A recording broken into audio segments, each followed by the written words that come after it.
Mesdames et messieurs, bonsoir et bienvenue sur cette nouvelle vidéo de Easy IT. Ce soir, nous allons parler des soft skills, mais d'un point de vue psychologique. Donc, je vous conseille de chercher les tests psychologiques sur Internet. D'ailleurs, les gens qui ont rempli la liste et le formulaire pour être avisés recevront bien des liens pour le test psychologique. Je vous conseille de passer ces tests pour connaître votre psychologie. Pour lorsque vous mettez des soft skills sur votre CV, vous ne soyez pas incohérent, surtout incohérent psychologiquement. Parce que lors des entretiens d'embauche, ce que généralement cherche le recruteur, c'est de savoir est-ce que vous êtes cohérent psychologiquement avec ce qu'il y a sur votre CV.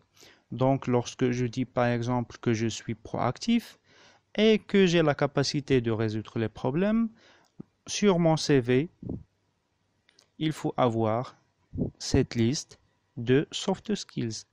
Donc, n'allez pas chercher des soft skills qui ne sont pas en cohérence avec votre profil psychologique. Donc, les employeurs veulent des gens et des personnes qui sont actifs face aux nouveaux problèmes, face aux nouvelles situations et qui prennent la responsabilité et l'initiative de proposer des solutions. Donc, là, c'est la résolution des problèmes. Donc, la suite, on a la confiance. La confiance, ça se gagne, mais c'est une très, très, très grande qualité, surtout pour les domaines de la gestion des clients, les vendeurs, le management, les leaders. Donc, ces gens-là, lorsque vous avez la confiance en soi, vous pouvez mettre cette liste de compétences sur votre CV. On a esprit et travail d'équipe.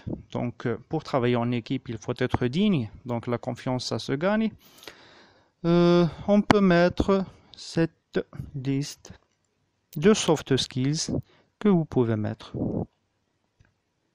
On a l'adaptabilité.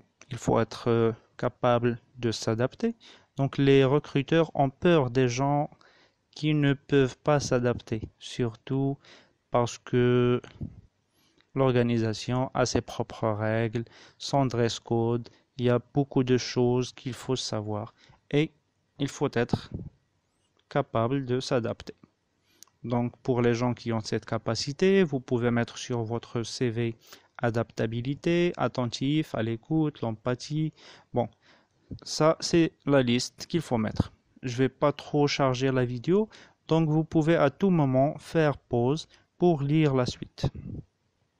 On a la communication, une très grande compétence, mais surtout pour savoir communiquer, il faut d'abord savoir écouter.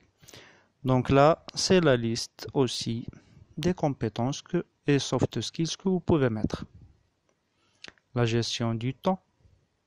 Il ne suffit pas de dire que je sais gérer mon temps, mais il faut le prouver sur votre CV en donnant.